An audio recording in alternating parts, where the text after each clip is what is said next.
আমি বলতে চাই যেন প্রথম থেকেই পড়তে থাকো, ভালো মতো পড়তে থাকো, দুমায় পড়তে থাকো, একটুও হেলাফেলা করো না, না হলে তোমার আর নিজের মধ্যে একটা আত্মবিশ্বাস রাখতে হবে, ডাউট করা যাবে না।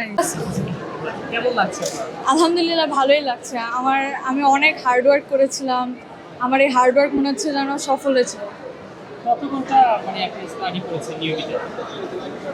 প্রথম দিকে আমি একটু হেলাফেলা করেছিলাম, ভেবেছিলাম যে অত এফোর্ট লাগবে না, কিন্তু ধীরে ধীরে টেস্ট প্রিপারেশন থেকে আমি অনেক বেশি হার্ডওয়ার্ক করেছি, চেষ্টা করেছি যে দিনে 8 ঘন্টা পরিশ্রম করা, 8 ঘন্টা পড়ার ব্রেক সহ। আমার মাও আমাকে এতে অনেক হেল্প করেছে, যা প্রয়োজন লেগেছে তাই আমাকে দিয়েছে।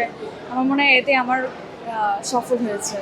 টেনশনে ছিলেন কিনা রেজাল্ট? অনেক টেনশনে ছিলাম, মানে কালকে রাতে আমার মনে হচ্ছে যেন আমি খেতে পারছি না, মানে এত টেনশন লাগছিল যে কি আসে না আসে আল্লাহ, কিন্তু এখন মনে হচ্ছে যেন সফলই হয়েছে। পরীক্ষার যে দিনগুলো ছিল সেগুলো আসলে কিভাবে কাটিয়েছেন?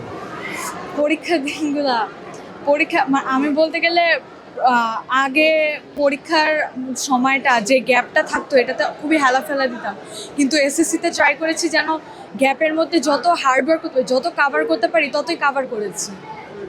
এই পরবর্তী আপনার যারা জুনিয়র আছে, যারা সামনের বার পরীক্ষা দিতে যাচ্ছে, তাদের ব্যাপারে আপনার কোনো পরামর্শ থাকে কিনা? আমি বলতে চাই যেন প্রথম থেকেই পড়তে থাকো, ভালো মতো পড়তে থাকো, দুমায় পড়তে থাকো, একটুও হেলাফেলা করো না, না হলে তোমার আর নিজের মধ্যে একটা আত্মবিশ্বাস রাখতে হবে, ডাউট করা যাবে না নিজেকে। নিজের মধ্যে আত্মবিশ্বাসটাই যেন অনেক ইম্পর্টেন্ট এই হার্ডওয়ার্ক করতে।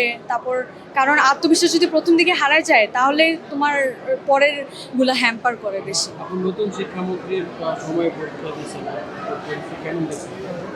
নতুন শিক্ষামন্ত্রীর সময় পরীক্ষা দিতে সেটা মনে হয় না, প্রথমে ভাবছিলাম যে অনেক হার্ড হবে, কিন্তু আসলে এত হার্ড হয় নাই, মানে ওইরকম আহামরি কিছু ছিল না, ভালোই ছিল। এবারে যে রেজাল্ট আসলে বিগত বেশ কয়েক বছর থেকে খারাপ হয়েছে, পাশের হার একেবারে কম, এটা কেমন লাগছে আপনার? এখন যারা ঠিকমতো পড়াশোনা করেছে তারাই আসলে এখানে সফল হতে পারে, এখন যদি বেশি হেলাফেলা করে তাহলে কিছু বলার নেই আমার। এবার কি কোনো